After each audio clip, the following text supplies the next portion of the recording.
Bonjour à tous, aujourd'hui nous allons parler de la couche de drainage pour les plantations en pot.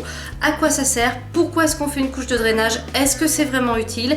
Et en fin de vidéo, je vais vous montrer comment on fait la couche de drainage. Vous allez voir, c'est quelque chose de très simple, mais puisqu'on en parle dans cette vidéo, je vais en profiter pour faire une démonstration.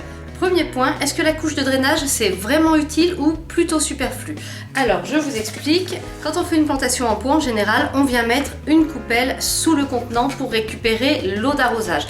Ça évite qu'elle ne s'écoule dans nos intérieurs ou sur nos balcons, donc ça c'est très bien. En revanche, ce qui se passe assez souvent, c'est que l'eau va stagner un petit peu dans la coupelle. Ça peut être l'eau d'arrosage qui stagne, ou bien si le pot est exposé aux intempéries, de l'eau de pluie qui ruisselle depuis le pot ou parfois qui vient s'installer autour. Le problème avec cette eau stagnante, c'est que si le substrat part du fond du pot pour aller jusqu'en haut, les racines de la plante vont finir par se développer jusqu'au fond du pot. Et alors à ce moment-là, quand l'eau va stagner dans la coupelle, les racines vont tremper dans l'eau qui stagne. Et là, c'est un ticket gagnant pour qu'elle pourrisse. En jardinage, on a une solution à ce problème, c'est de faire une couche de drainage. Donc la couche de drainage, ça consiste en quelques centimètres d'un matériau granuleux, bien plus épais que le substrat pour ne pas se mélanger avec ce dernier, qu'on va mettre au fond du pot sur une épaisseur supérieure à celle de la coupelle, de manière à ce que l'eau maximum contenue dans la coupelle ne puisse pas aller toucher les racines. Ensuite, on va mettre au-dessus notre substrat en intercalant éventuellement entre la couche de drainage et le substrat un feutre pour que les deux ne se mélangent pas. Donc question utilité, la couche de drainage, je trouve que ça ne se discute pas parce que ça vous permet d'arroser vos plantes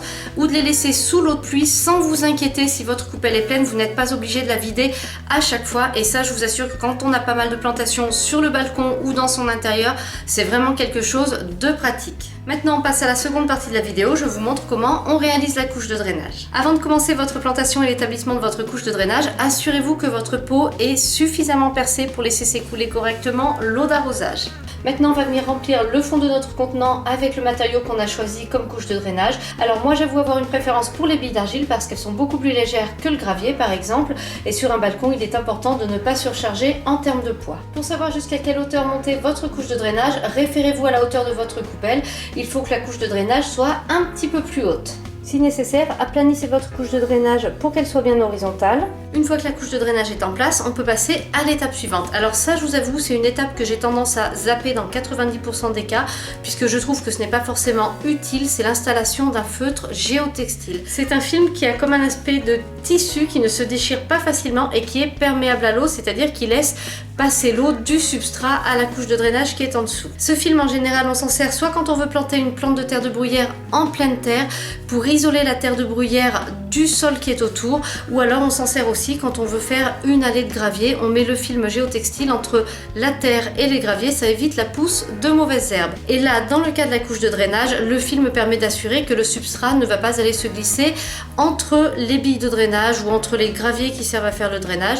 Pour moi, ce film géotextile en pot, il aura une véritable utilité dans deux cas seulement. Quand on a une plante qui développe très rapidement son système racinaire, parce que là, normalement, ça permet d'empêcher que les racines aillent s'immiscer dans la couche de drainage. Et sinon, ça sert quand on ajoute de l'amendement, quelque chose d'assez fin à notre substrat, quelque chose qui pourrait aller se glisser facilement dans la couche de drainage. Cette vidéo est maintenant terminée, j'espère qu'elle vous a plu. Si vous avez des remarques, des questions, n'hésitez pas à les poster en commentaire. Merci et à bientôt pour une nouvelle vidéo.